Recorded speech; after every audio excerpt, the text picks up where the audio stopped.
ഈശോയിൽ ഏറ്റവും സ്നേഹമുള്ളവരെ, കണ്ണീർ കാണുന്ന ഒരു ദൈവമുണ്ട്.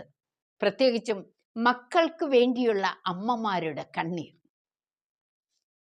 322 ആഫ്രിക്കയിലെ കാർത്തേജിൽ മോനിക്ക ജനിച്ചത്.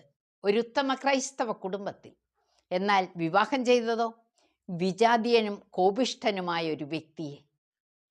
അവളുടെ സ്നേഹവായ്പകളുടെ ഫലമായി അദ്ദേഹം മാനസാന്തരപ്പെട്ടു.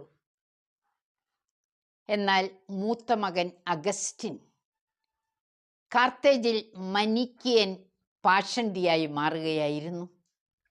അന്ന് തുടങ്ങി മോനിക്ക കണ്ണീരോടെ പ്രാർത്ഥന ആരംഭിച്ചു.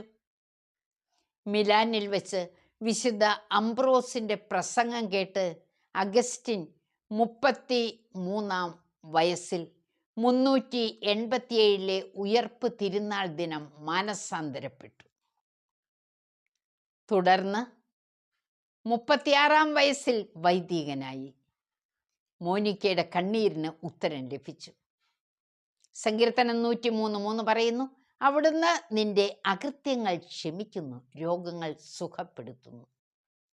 പ്രിയപ്പെട്ടവരെ, അഗസ്റ്റിൻ പറയുന്നു, ഞാൻ ഇന്ന് ഈശോയുടെ ശിശുവായെങ്കിൽ അതിൻ്റെ കാരണം ഇതുപോലുള്ള ഒരമ്മയെ ലഭിച്ചതുകൊണ്ടാണ്. സ്നേഹമുള്ളവരെ, നമുക്ക് പ്രാർത്ഥിക്കാം.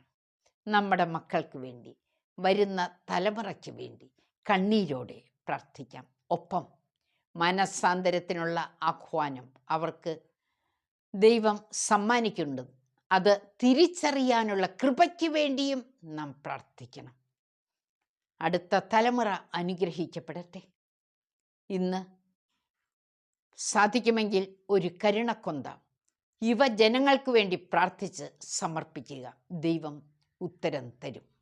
ദൈവസന്നിധിയിലേക്ക് കരങ്ങൾ ഒരുമിച്ച് ഉയർത്തി പ്രാർത്ഥിക്കാം.